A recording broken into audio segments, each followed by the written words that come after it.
Hai semuanya, kami dari kelompok 2 akan membahas materi penyelesaian pengujian dalam siklus penjualan dan pengumpulan piutang usaha. Halo, perkenalkan nama saya Yusuf Agustin dengan NIM 21120. Hai, nama saya Ferry Santika Putri dengan NIM 21152. Halo, nama saya Yuliana Vita dengan NIM 21175. Dan saya adalah Sugiri Pengisi Rega dengan NIM 21155. Saya Enrico Christian Aji dengan NIM 21174. Pada pembahasan yang pertama, yaitu metodologi untuk merancang pengujian rinci saldo piutang usaha. Nah, untuk menentukannya terbagi menjadi beberapa tahap. Pada tahap pertama terdapat 3 poin. Yang pertama, mengidentifikasi risiko bisnis klien yang berhubungan dengan piutang usaha. Risiko bisnis klien yang mempengaruhi piutang usaha dipertimbangkan dalam evaluasi auditor tentang risiko bawaan dan rencana pengumpulan bukti untuk piutang usaha.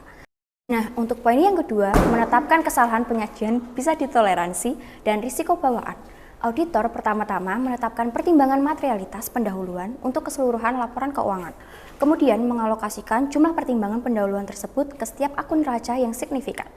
Pengalokasian ini disebut menetapkan kesalahan penyajian bisa ditoleransi. Nah, untuk poin yang ketiga yaitu menetapkan risiko pengendalian untuk siklus penjualan dan pengumpulan piutang. Auditor biasanya menekankan 3 aspek pengendalian internal, yaitu yang pertama, pengendalian untuk mencegah atau mendeteksi kesalahan dan kecurangan. Yang kedua, pengendalian terhadap pisah batas atau cut off. Dan yang ketiga adalah pengendalian yang berkaitan dengan akun cadangan kerugian piutang. Nah, untuk tahap yang kedua yaitu merancang dan melaksanakan pengujian pengendalian dan pengujian substantif transaksi. Hasil pengujian pengendalian menentukan apakah penetapan resiko pengendalian untuk penjualan dan pengumpulan piutang harus direvisi atau tidak. Auditor menggunakan hasil pengujian substantif transaksi untuk menentukan seberapa besar risiko deteksi untuk memenuhi setiap tujuan audit saldo piutang usaha. Nah, untuk tahap yang ketiga dibagi menjadi 2 poin. Yang pertama ada merancang dan melaksanakan prosedur analitis. Auditor melakukan prosedur analitis untuk keseluruhan siklus penjualan dan pengumpulan piutang, tidak hanya piutang usaha saja. Hal ini penting karena adanya hubungan yang erat antara akun-akun laba rugi dengan akun-akun neraca.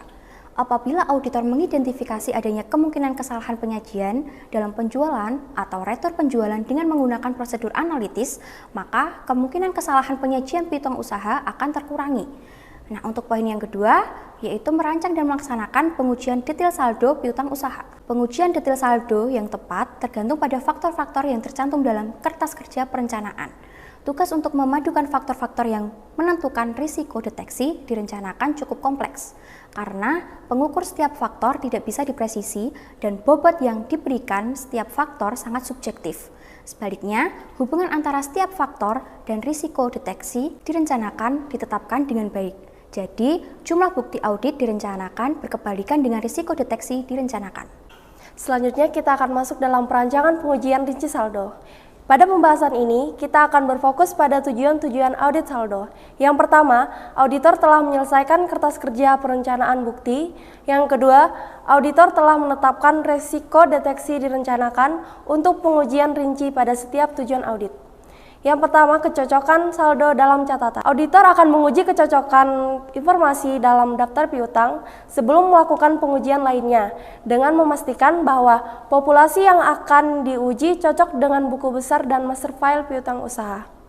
Keberadaan piutang usaha.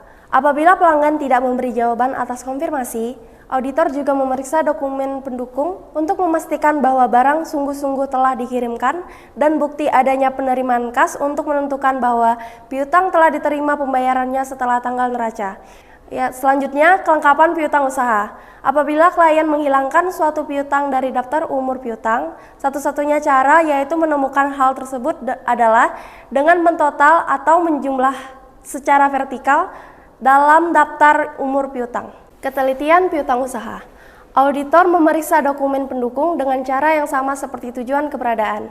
Auditor melakukan pengujian dengan memeriksa pendebetan dan pengkreditan pada masing-masing akun pelanggan individual dengan membandingkannya pada dokumen pendukung pengiriman barang dan penerimaan kas. Penggolongan piutang usaha. Dengan cara mereview daftar umur piutang dan ada tidaknya piutang kepada perusahaan afiliasi, piutang kepada pejabat dan staf perusahaan, atau piutang kepada pihak-pihak berelasi yang material. Auditor harus memeriksa apakah piutang wesel atau akun yang harus digolongkan sebagai aset tidak lancar telah dipisahkan dari akun piutang usaha yang reguler. Demikian pula piutang bersaldo kredit yang signifikan telah dikelompokkan sebagai utang usaha. Selanjutnya, pihak batas piutang usaha.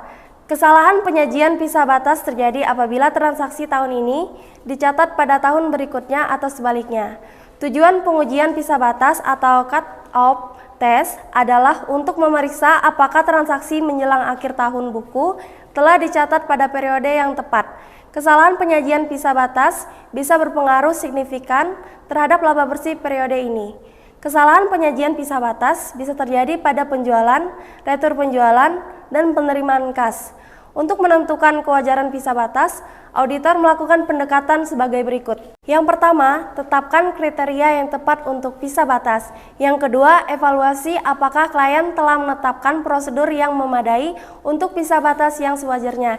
Yang ketiga, ujilah apakah pisah batas telah dilakukan dengan benar. Kemudian ada pisah batas piutang usaha. Jadi kesalahan penyajian pisah batas terjadi apabila transaksi tahun ini dicatat pada tahun berikutnya atau sebaliknya. Tujuan dari pengujian ini adalah untuk memeriksa apakah transaksi menjelang akhir tahun buku telah dicatat pada periode yang tepat. Kemudian ada pisah batas penjualan. Kebanyakan perusahaan dagang dan manufaktur melakukan pencatatan suatu penjualan biasanya didasarkan pada kriteria pengiriman barang. Selanjutnya ada pisah batas retur penjualan. Standar akuntansi mensyaratkan retur penjualan bisa ditandingkan dengan penjualan yang bersangkutan pada periode yang sama apabila jumlahnya material. Kemudian ada pisah batas penerimaan kas. Pengujian ini mudah dilakukan dengan cara menelusur penerimaan kas ke setoran kas bank yang nampak dalam laporan bank pada periode berikutnya.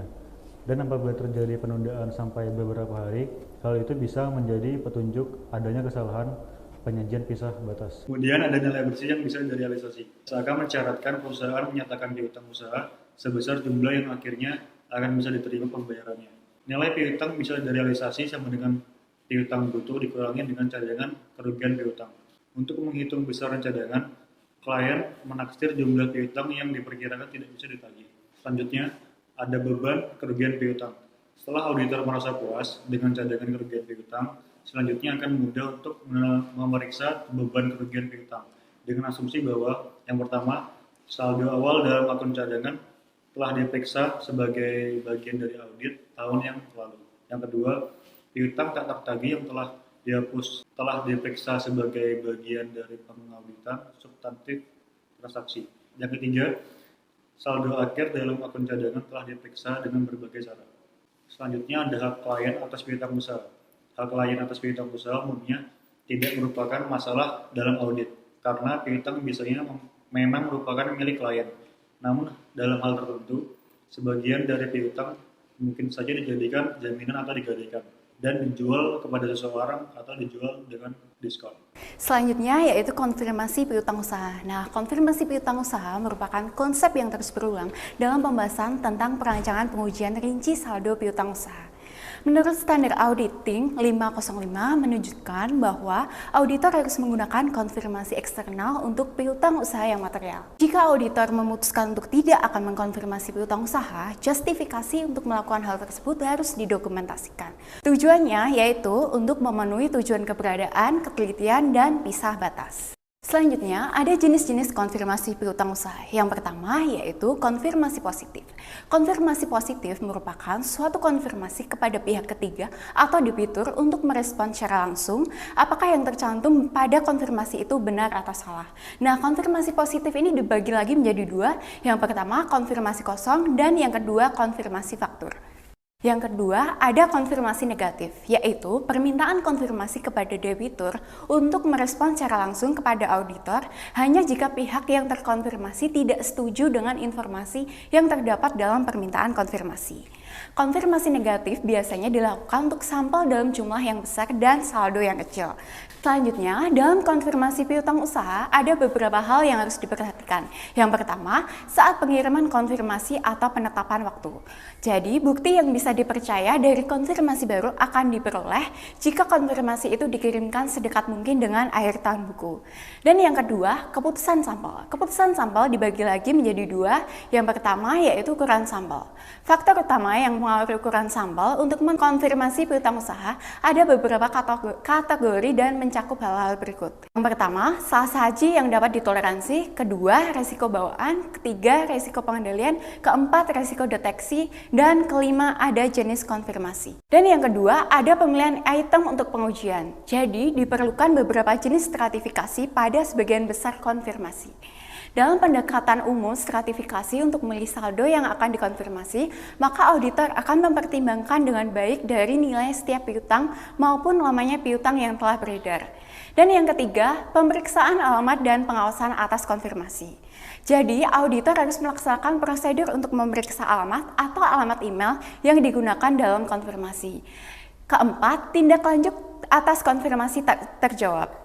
Jadi, konfirmasi yang dikirim tetapi tidak dikembalikan oleh debitur tidak boleh dianggap sebagai bukti yang signifikan.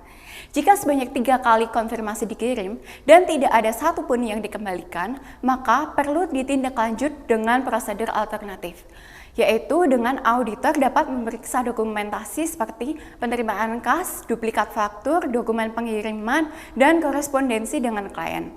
Prosedur alternatif ini untuk memverifikasi ketelitian transaksi penjualan individual yang membentuk saldo akhir piutang usaha. Dan yang kelima, ada analisis selisih. Jika permintaan konfirmasi dikembalikan oleh debitur, auditor harus menentukan penyebab setiap perbedaan yang dilaporkan. Dan yang keenam, menarik kesimpulan.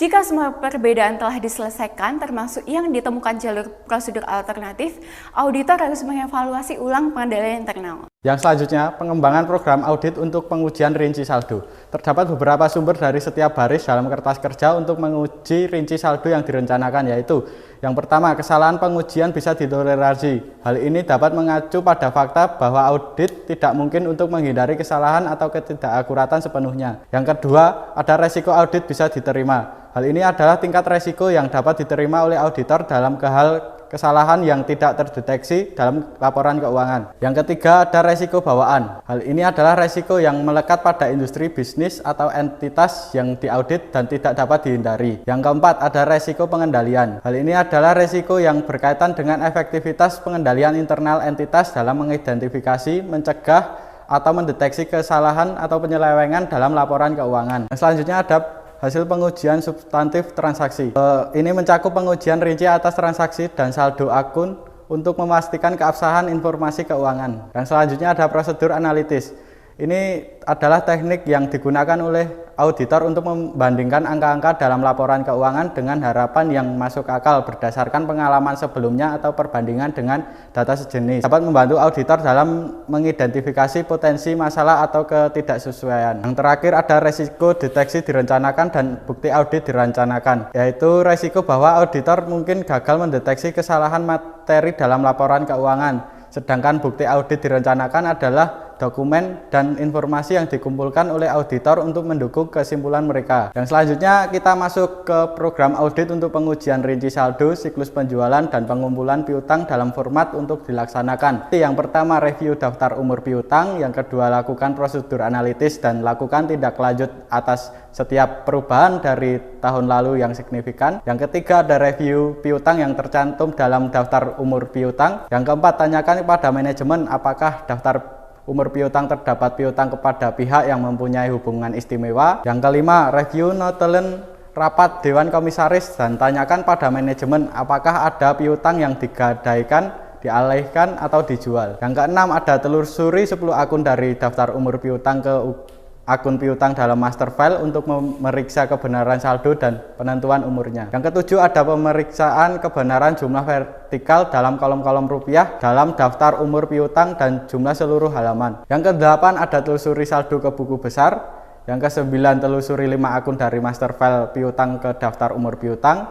Yang ke-10, konfirmasi piutang usaha, gunakan konfirmasi positif. Yang ke-11 ada lakukan prosedur alternatif untuk debitur yang tidak menjawab konfirmasi. Yang ke-12, diskusikan dengan manajer kredit kemungkinan bisa ditagihnya piutang-piutang yang telah lama tak tertagih. Yang ke-13 ada evaluasi apakah cadangan mencukupi setelah dilakukan prosedur audit lainnya. Yang ke-14, pilih 20 transaksi penjualan terakhir dari penjualan tahun ini dan 20 transaksi penjualan pertama dari tahun berikutnya. Yang ke-15, periksa retur penjualan berjumlah besar sebelum dan sesudah tanggal neraca untuk menentukan bahwa retur telah dicatat pada periode yang benar.